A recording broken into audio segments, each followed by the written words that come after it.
Assalamualaikum warahmatullahi wabarakatuh. Alhamdulillah hamdan katsiran thayyiban mubarakan fi kama yuhibbu rabbuna wa yardah. Wa asyhadu an la ilaha illallah wahdahu la syarika lah wa asyhadu anna Muhammadan abduhu wa rasuluh. Amma ba'd. Sebagian ulama salaf menyampaikan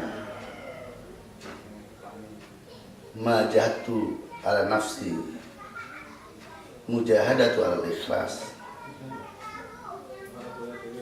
Tidaklah aku berjuang terhadap jiwaku melebihi perjuangan untuk kemudian ikhlas. Maksudnya tidak ada sesuatu yang lebih berat di dalam perjuangan dalam hidup ini melebihi perjuangan untuk bisa ikhlas. Maka pada kesempatan kali ini saya akan menyampaikan beberapa poin penting yang telah dijelaskan oleh para ulama, yang diharapkan dengan demikian kita bisa termasuk bagian dari hamba Allah SWT yang ikhlas.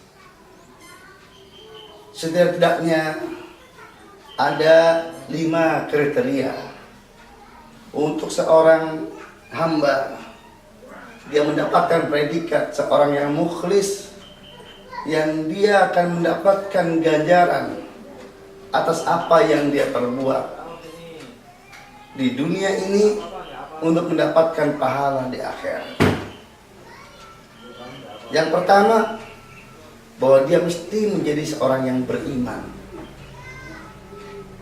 Allah Ta'ala berfirman, "Man amila sholihan min dzakarin aw unsa wa huwa mu'minun falanuhyiyannahu hayatan thayyibah wa lanajziyannahum ajrahum bi ahsani ma kanu ya'malun."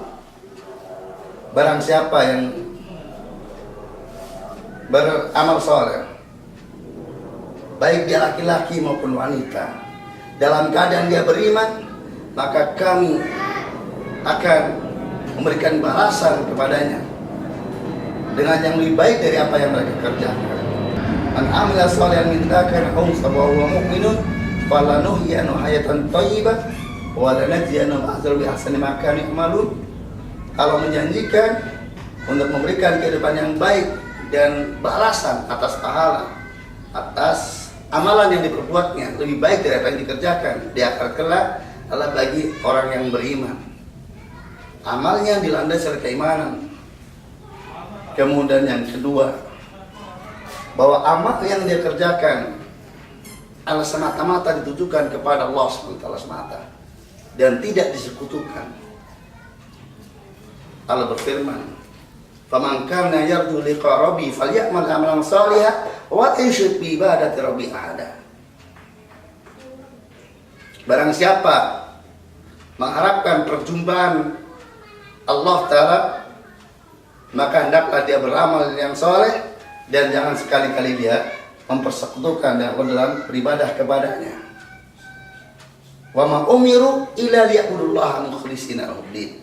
Dan tidaklah mereka diperintahkan kecuali untuk mengikhlaskan bagi Allah ketaatan. Ini yang kedua. Jadi amal tersebut harus fokus, ditujukan hanya untuk Allah semata dan tidak dipersekutukan dengan yang lainnya.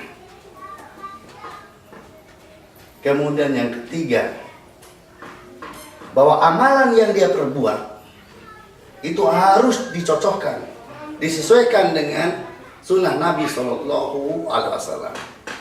Nabi kita Sallallahu Alaihi Wasallam bersabda, "Man amila sholihan."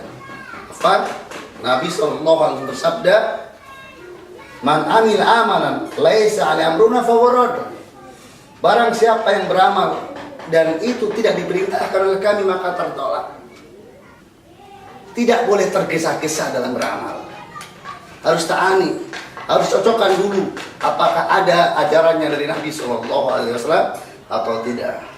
Maka membatasi diri dengan mengamalkan suatu amalan yang ada teladan dari Nabi Shallallahu Alaihi Wasallam. Ada ajarannya dari Nabi Shallallahu Alaihi Wasallam. Kemudian yang keempat, bahwa ketika dia beramal, maka pahala yang diharapkan adalah pahala akhirat dan bukan pahala dunia.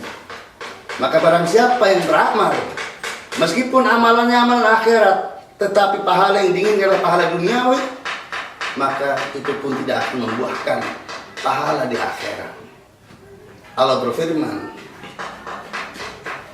"Man kana yuridu hayatad dunya wa zinataha nuwaffi ilaihim a'malahum fiha wa hum fiha la yubkhasun.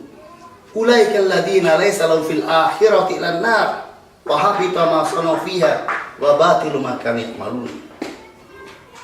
Barang siapa yang menginginkan kehidupan dunia dan perhiasannya, maka akan kami penuhi kepada mereka terhadap amalnya yang mereka perbuat di dunia, dan mereka tidak dikurangi sedikit pun. Tetapi ingat, mereka itulah orang-orang yang tidak mendapatkan di akhirat kelak kecuali api neraka.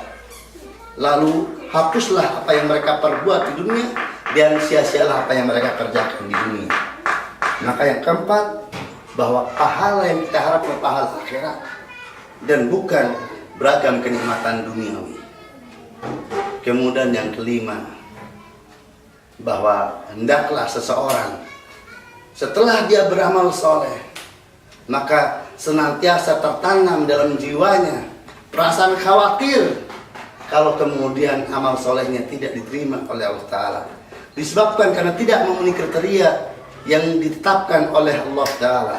Jadi harus ada senantiasa perasaan khawatir. Di samping kita berharap Allah menerimanya, tetapi tetap harus khawatir kalau Allah tidak menerima, disebabkan karena memang kita tidak memenuhi syarat di dalam amal tersebut.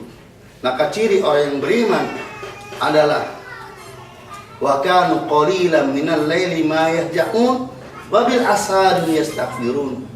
Dan mereka sedikit sekali melalui malamnya dengan berbaring, dengan tidur. Dan ketika di waktu sahur, di waktu menjelang fajar, mereka memohon ampun. Jadi hamba Allah, dia melalui malamnya dengan beribadah, tetapi dia di pagi hari dia memohon ampun kepada Allah SWT. Karena barangkali ibadah yang dia lakukan itu belum memenuhi syarat, maka dia memohon ampun kepada Allah. Ini ada isyarat bahwasanya ada kekhawatiran bahwa ibadahnya belum diterima di sisi Allah Ta'ala karena tidak memenuhi kriteria sebagaimana yang dikehendaki oleh Allah Ta'ala.